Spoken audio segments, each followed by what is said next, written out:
Hey guys. So the attendance was 17,304.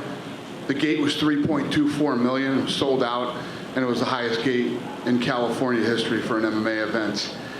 The fight of the night, not a shocker, Costa versus Romero. The performance of the night bonuses go to Worthy and Miocic.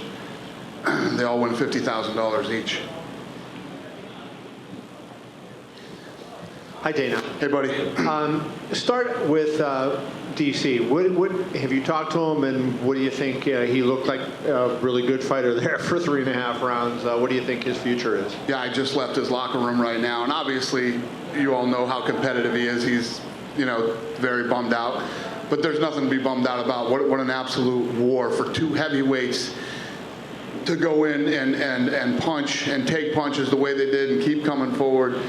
When Stipe came out and was waiting for Cormier to walk, I mean, all you had to do was look at it. That guy was in phenomenal shape. Mentally, he was ready for this fight, and he got hit with everything but the kitchen sink and stayed in that fight.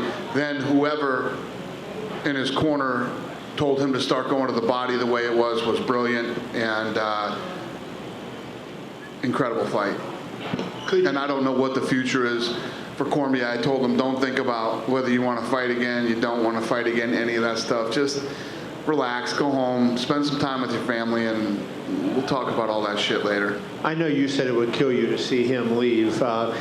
Do you think in any way, though, when you look at the way this fight went, I mean, what else is there for him to do? And he fought a brilliant fight tonight. I agree. Is there... Yeah, I don't want to see him leave. I still think he's one of the absolute best in the world. I mean, look at tonight.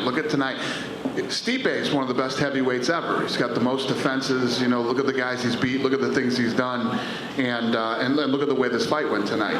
So, but I don't disagree with you either. To go on to Nate Diaz, I mean, it was a phenomenal performance, even if he had fought 10 times since 2016. You're right. But he wins a fight against a very good ex-champion. An unbelievable ex-champion who has looked ridiculous in his last couple of fights. And you have to talk about the layoff. You have to talk about that this kid hasn't fought in 3 years. And he looked a little rough in the first round. Looked like he gassed out at the end of the first round too. And then completely changed his game plan and started to fight his fight. And then once he got there, he basically did what he wanted against one of the top 10 guys in the world after a 3-year layoff. Pretty damn impressive. When you think that Nate, his 2 fights against Conor were among your biggest pay-per-view ever, and you heard this crowd tonight, it seemed like he was the main event. They were Diaz all night. Do you think that we have another, Rousey, McGregor level star with Nate Diaz, given the way people are reacting to him now? Yeah, it's pretty tough to deny. Yeah. He's a needle mover now. Can you put your finger on what it is that moves the needle? Like, what do you think it is that people see in him that they... Well, I think it's stuff like, I did the fighter meeting, and I specifically told him not to swear on ESPN. He looked right at me and said, motherfucker, right after when he was doing his interview on ESPN. And, stuff like that. It's just, I read this story. I didn't read the story. I read the headline from one of the big papers that had written a story about this, and it said UFC needs an anti-hero, and here he is, Nate Diaz. It's true. It's just, I said it leading up to this fight. He's the guy that says fuck you to the man, but he never really says fuck you to the man. He's always, actually every time I see him, Nate is cool. But he just has this thing that people like. And I have two other questions for you. Number one, do you like the Masvidal fight that he mentioned? And number two, I saw he went over to Colby, and you had talked to Colby beforehand. Did you warn Colby not to get into it with Nate? No, what happened was everybody in that section was fighting with Colby. So security kept coming over me 50 times saying, we got to get him out of there. And I said, no, everybody needs to start acting like fucking professionals, because I don't have another seat in this entire building. Right. Every seat in this place is sold out. So that whole section needs to stop starting fights with Colby. And right when I got there, too, Masvidal was working his way down the line. And Holloway had moved out of his seat so Masvidal could come into his seat. You know, that fucking game that you play in kindergarten was going on over there when I went over there. So I asked those guys, listen to me. We got a big night going on here. We got a big fight. I don't need a fight breaking out over here with you knuckleheads. Stop it. And then lastly for me, just can you comment on Paulo Costa? I thought that was one of the best fights of the year, and I thought his performance was spectacular. I agree. Going into this, I thought that was going to be fight of the night, and it was. I mean, there's just no way that that's not fight of the night. If you look at the way that Costa fights and the way that Romero fights, it's just impossible for that in a fight not to be good, and it was everything that I thought it was going to be. They're both beasts, man. What a performance by both guys tonight, especially when they both got clipped in the first round and both guys were hurt right out the gate in the first round, and then to keep going and going 3 rounds and an absolute war like that is impressive. And then did he just leave here? Is that where he was? No, he didn't. But you know, I just talked to him at Costa in the hallway here before I walked in here. He's in a wheelchair. You know what I mean? That's how awesome that fight was. Dana, it seems like the people was kind of a little unhappy with the result of that Costa versus Romero. What was your take? What was your score at the end of the fight? With what? Well, they were booing Costa at the end because. Oh, really? What do you? Well, I was over there dealing with my kindergarten section when the interview was going on, so I didn't hear what was going on. But I had it scored 2-1. I gave Costa the first 2 rounds. And I gave Romero the 3rd round. And then some of the fighters that I talked to that were there tonight had Romero winning 2 rounds and Costa winning 1 round. I think that that's one of those fights that either way it went, I don't think you'd be like, oh my God, this is an absolute robbery. That fight was ridiculous. And I actually thought that in the 3rd round, Romero could have finished that fight a couple times, and when he had him hurt, he would back off and go back to the middle of the octagon, which I thought was weird, yeah. And last one for me. Seems like you don't make plans after the events. You don't know the future of Nate Diaz. I don't want to go on that thing right now. But are you a little bit worried about Diaz? He smokes too much CBD. I don't know. Something could happen, you know. Maybe it's a little bit of THC, but could happen. Maybe what? I mean, I'm half deaf and I can't. Well, on a drug test, CBD has a minimum of a THC, but maybe in the future, maybe he smokes too much of that CBD thing. Oh, CBD, yeah. Well, hopefully it's almost nothing, but still. Hopefully it was CBD, yeah. I don't know what was in there, but we're gonna find out real soon. Okay, that was me. Thank you. Yeah, thank you. Dana, right here. And then you asked me, I didn't answer your question about Diaz versus Masvidal. I mean, who wouldn't want to see that fight? I think everybody would want to see that fight. So I don't know. We'll see how that stuff plays out. Go ahead. So, do you think tonight's performance by Stipe coming back, regaining the title, does this solidify him as the best heavyweight ever? Yeah, I guess so. Yeah. And I mean, if Daniel does decide to retire or do whatever, do you see Francis Ngannou as like the top guy in that division? Well, I think that right now we'll have to see how this thing plays out. What Daniel Cormier wants to do. Does he want the trilogy fight? Does Stipe want Francis? Does Stipe want to give him the trilogy? I don't know. There's a lot of different ways it could go. We just got to take time. That's why, I mean, to talk about what will happen in that division right now is impossible. I mean, you don't know what Daniel's going to do. You don't know what Stipe wants. Do you think this loss for Daniel, though, effectively kills the potential of any John Jones fight again, though? I have no idea. And you mentioned Colby there. He got quite a reaction when he walked into the arena. Haven't really heard anything like that. What do you make of that when you just hear, there's a fight going on, a good fight, and everyone's chanting, F you, Colby, Colby sucks? I just talked with Kevin last week. If you look at, me and Kevin were talking about, I don't remember what we were talking about, but something to do with Colby, and everything this kid did in the last fight trended off the charts. So, yeah, he's pretty unpopular, yet popular. Do you know how Kamaru Usman's doing? Are we potentially going to get that fight, in the next few months, Colby and Usman? Yeah. It'll happen before the end of the year. And just one other champion I wanted to ask you about. Henry Cejudo told me yesterday that his next fight would be announced tonight, and that doesn't seem like it happened. Is there anything in the works with Henry, or was he just speaking? He's saying a lot of crazy shit lately. Put that on the list. But we did see him next to Faber on the broadcast, and they were sitting next to each other, right? Is there something happening there? Or? No. Dana, right in the middle.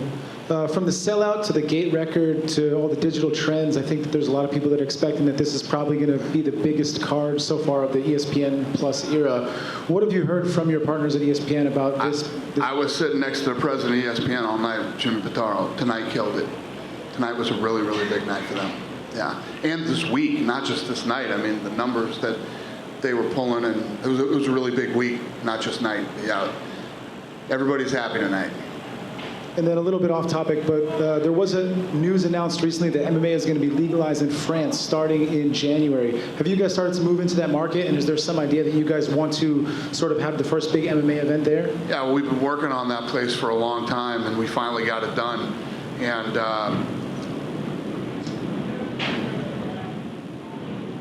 we thought it was a train or something. We finally got it done. Who knows if we'll be the first ones in there, but we'll go. Dana, so Costa obviously is pretty banged up after that fight, and he did say even if he weren't so banged up, he had some lingering injuries and would rule himself out as a potential backup for UFC 243. Yeah, he couldn't. Not only how banged up he is right now, I don't know if he could make the weight again that fast. You know what I mean? Did you have anybody in mind as a potential substitute fighter in case the worst happens again with Robert Whittaker main eventing in Australia? Why are we talking about this? This is really negative. I don't even want to talk about this. I don't even want to think about this. Yes, we have all those things in place, but we won't need them. Okay. Any names you want to drop for that? Nope.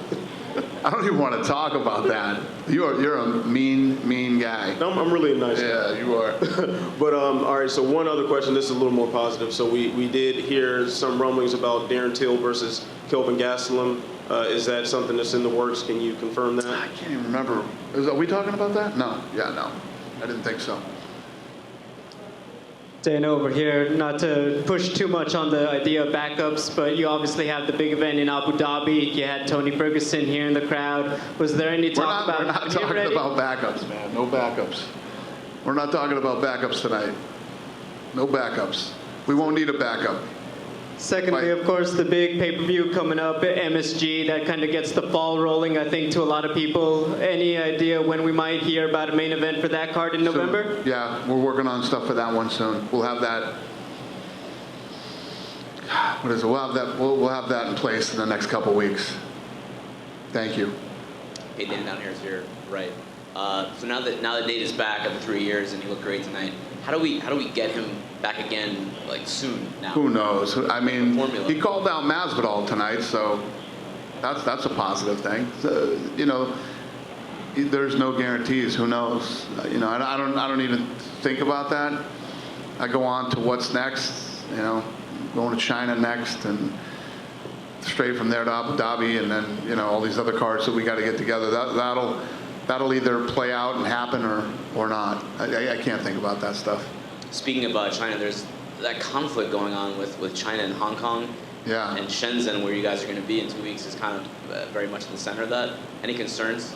Yeah, it's definitely messing with the event and definitely making it even more challenging. But me personally, I'm so excited for that fight, and it's such an important fight, not just for that division, but for both countries. You know, if Weili Zhang can win and become a world champion, it's a huge deal for China. Now, we all know how Brazil is. Brazil loves champions, and Brazil loves having world titles. So if Andrade can win that fight and keep her belt, it's big. So, but yeah, I've already started messing with my flights and connections to get in there already, especially after what happened the other day in Hong Kong. But the card is still on, of course, right? Oh, yeah. We're doing the card no matter what. That's happening no matter what happens. But there are some logistical. Even if it's just me sitting over there watching the fight. But there are some like logistical like issues that you guys are having travel-wise, like flying in and stuff.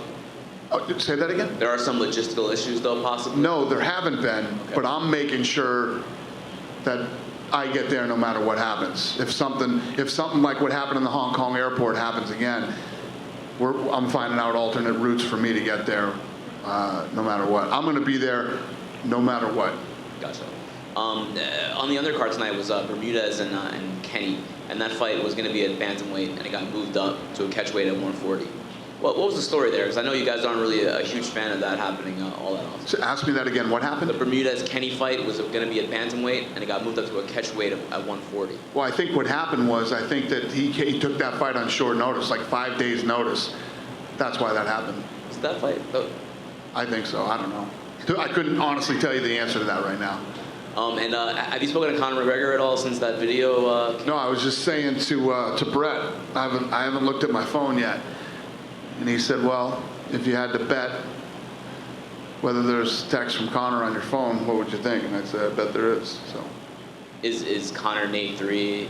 I have no idea. I'm just saying I haven't looked at my phone, so I don't know if Conor texted me or didn't text me. Thanks, Dana. Yep. Hi, Dana. Going back to Costa. Costa asked for a title shot. Do you think he deserves a title shot? It's his next step? You know, when I talk to you guys after a fight, usually like an RDA fight, I say, man, when you beat RDA, you know, it's a big deal, and he's one of the toughest guys out there. He's beat some of the best in the world. When you beat Romero, and especially the way he beat him tonight in a fight like tonight, I wouldn't say that he doesn't deserve a title shot. Hey, Dana. Yeah. Keel Majuri, MMA Mania. Congrats on the big night. Thank you. So Jorge Masvidal was back here, and he told us there were some delicious offers on the table, knowing that he's not getting that title shot right now, and with Conor's uncertainty and Nate's call-out. Is this something you guys discussed before, that Jorge could fight that winner? No. The winner of who? This tonight? No, that was never discussed. I mean, if you had to, if tonight, you asked me before the fight, do you think he'll call out Masvidal? That would have been the last guy on earth I thought he would have called out. But he did, and it's kind of fun. I don't think anybody would disagree that they wouldn't want to see that fight. So I don't know. We'll see. You know, I know that Masvidal believes that he should get the next shot after, Usman and Colby fight. So we'll see. You know, if he wanted to take that fight, that would be fun, and I wouldn't be opposed to it. Cool? That's it? Thank you guys so much. Oh, go ahead. What's up, Karen? Give her a mic, somebody. There was a rumor going around that Nate actually hadn't signed the contract until kind of 11th hour. Is that true? The fight contract? No. Nate's been signed for. Okay. We haven't had any problems with Nate. Nate, other than smoking and motherfucker on ESPN, and other than not showing up to the stare downs that day or media day that day, Nate's been good. I'm glad to hear that, because that was the rumor that there hasn't been any. Once these guys, whether it's him or his brother, they make up their minds that they want to fight, they're in. They show up and they fight. There are little hiccups and little things that happen along the way, and I used to flip out about that stuff, but we just sort of roll with it, and I pick and choose my battles with these guys. And anytime I deal with either one of the Diaz brothers, they're nice. Well, how much do you deal with Nick now? Yeah. Because a lot of people have kind of written him off, unfortunately. Written him off as far as what? As Nick, if we'll ever see him come back. Oh, Nick? Nick, yeah. Yeah, I'm just saying, I was saying Nick. Yeah. Anytime I deal with the guys, they're not bad guys. Of course, yeah. They're good guys. Yeah. Last question from me anyway, and I know you're going to go. I was talking to Sadiq Youssef about Africa. Obviously, we know we've got African champions in the UFC right now. There are emerging markets like France. Is there any idea that we could ever have a UFC Africa?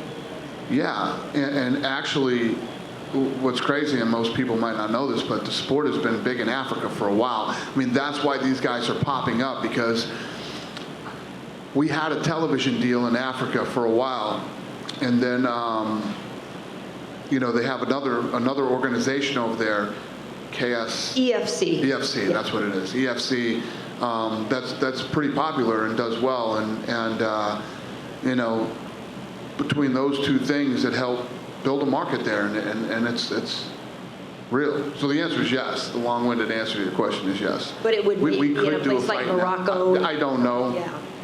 I'm just saying there is a market there. It is real, and yes, we can and probably will do a fight there. Cool. Yeah. Cool? Thank you, guys. Have a great night. Have a safe trip home.